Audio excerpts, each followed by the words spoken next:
우리가 하다 보니까 지난 1부 그렇죠. 섹션 1, 섹션 2, 섹션 3 지금 현재 나가고 있는데 이게 내용들이 아주 굉장히 그 좋은 것들이 굉장히 많이 지금 나오고 있어요. 그래서 야, 이거 그냥 놓칠 사항은 아닌 것 같다. 그리고 이 책을 선정해서 지금 현재 가고 있는데 상당히 괜찮은 것 같다라고 하는 생각이 들어요. 여러분들 그 같이 좀 보시게 되면 섹션 1에서 했었던 내용들 부분들에 대한 것들도 장난 아니잖아요. 그렇죠? 이런 고민의 시작이라고 하는 부분들에 대한 것 제가 항상 그 남겼던 내용들이잖아요. 그렇죠? 그래서 그런 부분들에 대한 것들이 이제는 무슨 시대가 됐다? 상속 증여의 시대가 이제 이런 게 됐다라고 하는 거죠. 그래서 여러분들께서 이런 부분들, 이 섹션 1을 가지고서 여러분들이 하시게 되게 되면 충분하게 시대적인 트렌드에 딱 맞아서 고객분들하고 그거를 던지는 그것만 여러분들의 섹션 1만 가지고서 한다 그러면 충분하게 고객들한테 어필이 될 거라 생각을 하고요. 또 이 방송을 들으시는 우리 자산가 분들이라든지 대표님들이라든지 이런 분들은 섹션 1만 보더라도 현재의 나만의 고민이 아니라 남들도 이런 고민을 하고 있구나라고 하는 거를 아주 자연스럽게 알게 되시게 될 거예요. 왜냐하면 이것이 굉장히 그 중요한 부분들에 대한 것이기 때문에 나만 가지고 있는 것이 아니구나라는 거를 이제 아시게 될 거예요. 섹션 2에서도 우리가 가지고서 보니까 이게 뭐 그렇죠. 이게 이제 여러 가지의 슬기롭게 하게 되게 되면 이거에 대한 어떤 방안이 나오는 것 같아. 이런 것 같은 것들도 이제 우리가 만약에 준비를 못하게 되게 되면 정말 막 싸우게 되고 난리를 치게 되는 형태가 되는데 이거를 가지고서 그래도 마냥 싸우기보다는 잘 준비해 나가게 되게 되면 이게 뭔가의 솔루션이 나올 것 같아라는 생각이 들게 될 거예요. 그래서 그러한 과정 속에서 이제 연장선상에서 하게 되는 겁니다. 자, 이제 오늘은 섹션 3 부분들에 대한 것이 되겠죠. 그래서 오늘은 여러분들과 같이 이제 나눠야 될 부분들에 대한 것들이 상당히 참 많은 것 같아요. 그래서 그런 부분들에 대한 거를 가지고 여러분들과 같이 이제 쭉 보도록 하죠. 자, 재산별 상속 증여는 해가지고 Q19번부터 시작되는 내용이에요. 아주 굉장히 오늘도 알찬 내용들이 사실 다 굉장히 많이 있어요. 근데 이거를 다 하기보다는 여러분들한테 물론 다 할 거예요. 그렇지만 여러분들과 같이 이거 보면서 그거를 하나씩 체크해 간다 그러면 여러분들이 이거를 가지고서 고객분들을 만나던 또 자산가 분들은 이 방송을 들으시면서 요거 요렇게 하면 되겠구나.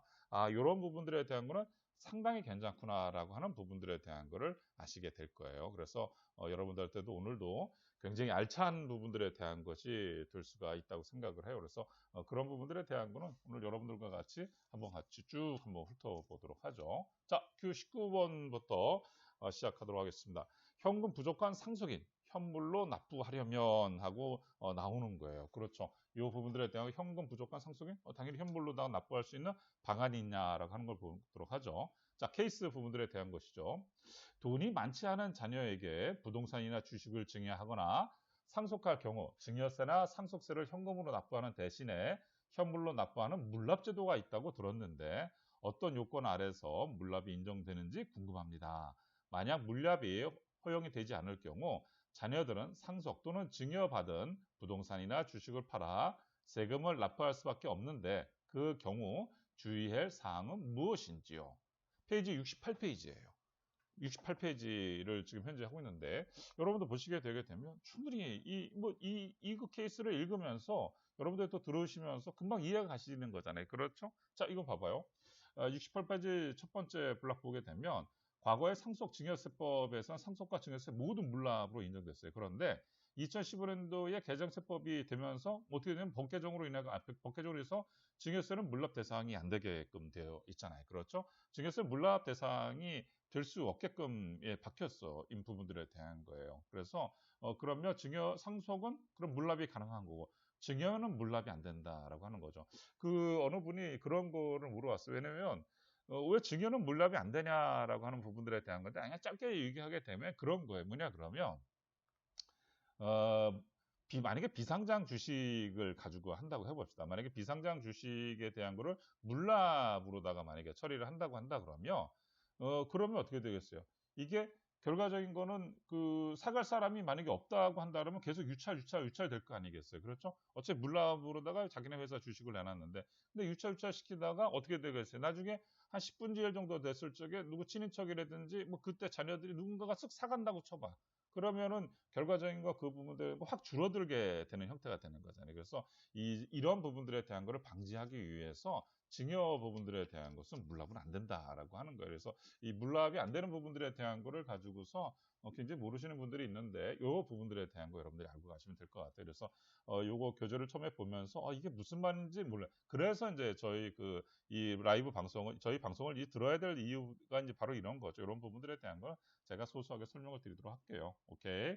자, 두 번째 블록 보게 되게 되면 상속 재산 중 68페이지의 두 번째 블록이에요. 상속 재산 중에 부동산과 유가증권 가액이 상속 재산 가액이 몇 분의 1을 초과해야 된다? 2분의 1을 초과해서 이런 것이 밖에 없기 때문에 나는 물납을 할 수밖에 없다. 이제 이런 취지가 되는 거죠. 그랬을 적에는 오케이, 그래, 인정해 줄게 라고 하는 거죠. 자, 69페이지 첫 번째 블록으로 가보게 되면 이런 거 있죠. 뭐냐 그러면 제가 분홍색으로 해놓은 거 보게 되면 상속세 납부세액이 2천만 원을 초과하며 조건 나오는 것 같아요. 그렇죠? 상속세 납부세액이 상속재산가액 중 금융재산을 가액을 초과해야 한다. 좀 전에 했던 얘기죠.